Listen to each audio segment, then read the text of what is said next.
તો કેમ છો મિત્રો?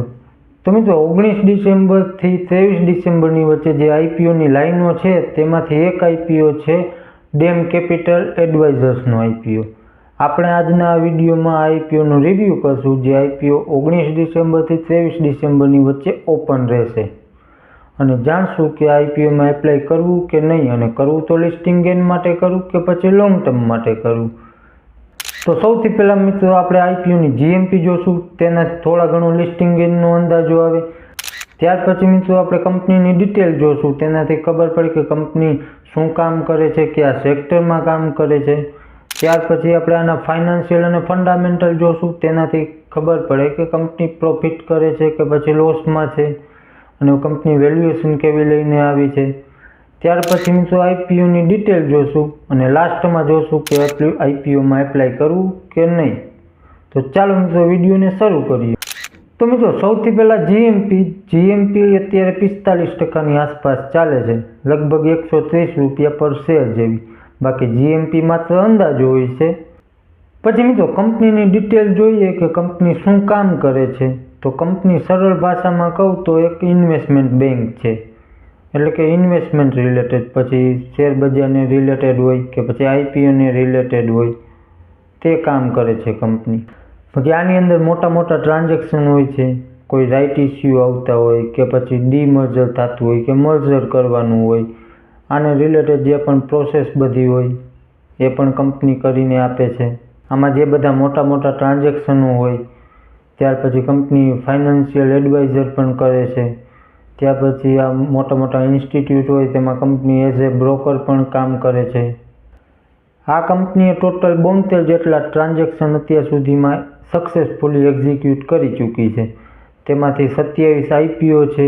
એમાંથી મોટા નામ જોઈએ 27માં તો તેમાંથી અદાની ગ્રીન છે, ત્યાર પછી મઝગાંવ ડોગ છે, ત્યાર પછી એસજેવીએન છે, અને હમણાંના લેટેસ્ટ આઈપીઓ ગઈએ તો મોબીક્વિકનો આઈપીઓ હતો એ, ત્યાર પછી સનાથન ટેક્સટાઇલનો આઈપીઓ.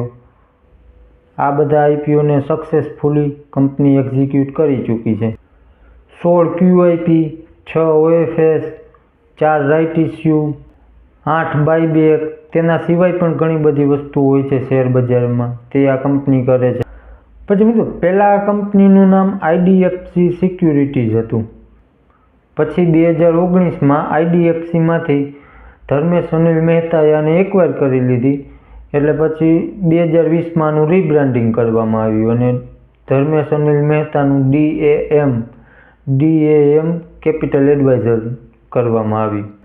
પછી આના વર્લ્ડ વાઇડ 263 એક્ટિવ ક્લાયન્ટ છે, જેમ કે ઇન્ડિયામાં છે, યુકે, યુએસએ, ઓસ્ટ્રેલિયા, યુરોપ જેવી બધી કન્ટ્રીઓમાં આના ક્લાયન્ટ છે. તો ઓવરઓલ જો સેક્ટર સારું છે, સદાબહાર સેક્ટર છે, ડિમાન્ડિંગ સેક્ટર છે, કારણ કે જ્યાં સુધી શેર બજાર રહેશે ત્યાં સુધી આવી કંપનીઓનું કામ ચાલવાનું જ છે. બાકી બીજું પણ ઘણું જોવું જોઈએ, કારણ કે આના જેવી બીજી પણ લિસ્ટેડ કંપનીઓ હોય તેની સાથે આને કમ્પેર કરી લઈએ. અને સૌથી પહેલાં આપણે આના ફાઇનાન્શિયલ જોઈ લઈએ. તો મિત્રો ફાઇનાન્શિયલ 2022થી 2024 સુધીના આપવામાં આવ્યા છે.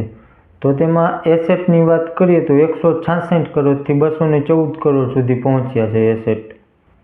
રેવન્યુ 94 કરોડથી 182 કરોડ સુધી પહોંચ્યું છે, એટલે કે ઓલમોસ્ટ ડબલ જેવું. પછી પ્રોફિટ આફ્ટર ટેક્સ 21 કરોડથી 70 કરોડ સુધી પહોંચ્યો છે, એટલે આમાં પણ સારી ગ્રોથ છે. બાકી મિત્રો પ્રોફિટ માર્જિન કાઢીએ તો ઘણા સારા નીકળીને આવે છે, કારણ કે આના પ્રોફિટ માર્જિન 38% નીકળીને આવે છે. પછી કંપનીના હાથમાં રિઝર્વ 148 કરોડ રૂપિયા છે. કંપની ઉપર દેણું જોઈએ તો ઘણું ઓછું છે, 4.93 કરોડનું દેણું છે, જે કાંઈ ન કહેવાય, કારણ કે કંપની ગમે ત્યારે પોતાના પ્રોફિટ અથવા તો હાથ ઉપર રિઝર્વ છે તેમાંથી ચૂકવી શકે છે, એટલે ઓલમોસ્ટ ડેટ ફ્રી કંપની કહી શકાય.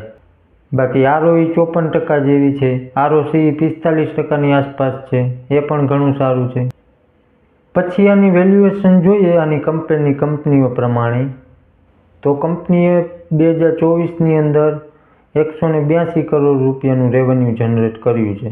તો આની કંપનીઓ પ્રમાણે જોઈએ તો કંપની ઘણી નાની છે, કારણ કે આનાની કંપનીઓ એ બધી મોટી છે રેવન્યુ પ્રમાણે.